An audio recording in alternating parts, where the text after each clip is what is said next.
right, the Republican race for the White House is starting to take shape. Big names like Mike Huckabee and Mitch Daniels have decided to sit this one out.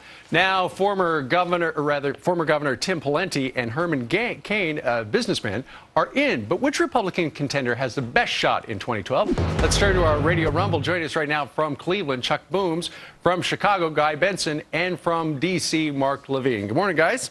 Good morning. Morning, Steve. All right, there's this brand new poll out from New Hampshire that says that Romney's on top. Of course, he's from the nearby state of Massachusetts. It says, though, that something like 87% of the Republican primary voters have no idea who they're going to vote for.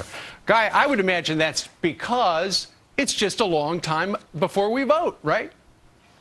Absolutely. It's very, very early. And while the field is taking shape, as you just mentioned, 87% undecided right now. That means that this is a wide open game, a chance for anyone really to distinguish themselves and move to ahead of the pack. And I think in some ways it's a refreshing situation because you've got voters saying we're not super familiar with most of these guys at this point. They have more than a year to make their case.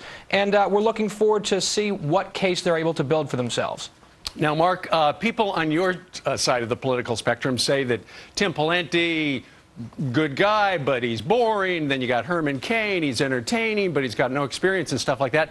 What are your listeners, who are, for the most part, progressive, saying about the Republican slate so far? I think they've pretty much fallen asleep. They're enjoying Newt Gingrich, who committed the cardinal sin of telling Americans the truth, that the Ryan plan to kill Medicare was right-wing social engineering. Other than Gingrich, I don't know. We're kind of sleepy. We're hoping that Sarah Palin or Michelle Bachmann gets in the race. They're true conservatives. They have charisma. They're the people who can lead your party. Chuck, what about out in Ohio? What are people saying? Well, I don't want to say Tim Pawlenty's boring, Steve, but he goes out on the weekend and paints the town beige. It's starting to get a little troubling. I thought Herman Cain was great on Fox News Sunday with Chris Wallace. I thought he was excellent, actually. But it's probably not the serious candidate. They're going to have to send Tony Soprano over to Chris Christie's house with a picture of Marco Rubio and tell him that's the ticket. Guy, do a lot of your listeners say, you know, we would love to have Chris Christie in, Marco Rubio would be a great vice president, and when we hear these stories about insiders say that the Republican field is set, aren't they just trying to keep Palin and Bachmann, like Mark mentioned, or Governor Perry, Chris Christie out of the race? I don't think anyone's trying to keep anyone out at this point. It is interesting when you talk to grassroots conservatives, whether it's radio listeners or folks online, you often hear a whole bunch of names that aren't quite in the field yet, and people who say they aren't running, like Rubio, like Colonel Allen West, like Chris Christie, perhaps Rick Perry down in Texas. So this goes back to the earlier point. It's still so early. To say that the field has completely solidified, I think, is just wrong. Now, if this turns out to be the extent of the field, I think there are a number of very credible, plausible candidates who can beat Barack Obama. And I think Tim Pawlenty, you can say he's boring, but when he announced yesterday, gosh, he did two pretty interesting things. He avoided the epic pander in Iowa of supporting ethanol subsidies. That was a risk. And he also says he's going to come out with a pretty bold Medicare reform package. And, of course, that's the third rail of politics. So for a boring guy, those are some pretty bold steps that he's taking early on, especially in a state where he has to do very well. Mark?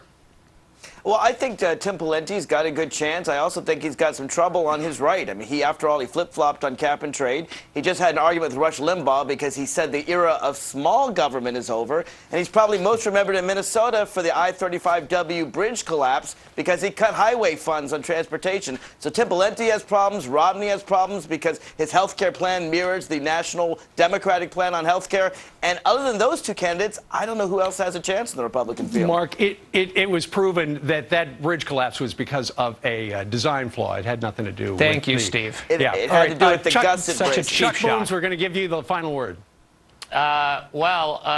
To Mark, I don't know if he knows, but Obama has announced that he wants the United States to go back to pre-1803 Louisiana Purchase borders. And I think that should help the Republicans. Steve, I'm going to make a suggestion. We should go with the manager of the Cleveland Indians if you're a Republican, because at least they can win. All right, great Radio Rumble today. Chuck Booms and Guy Benson and Mark Levine, we thank you all for joining us today from Thank across you, the Steve. country. Thanks, Steve. Thank you.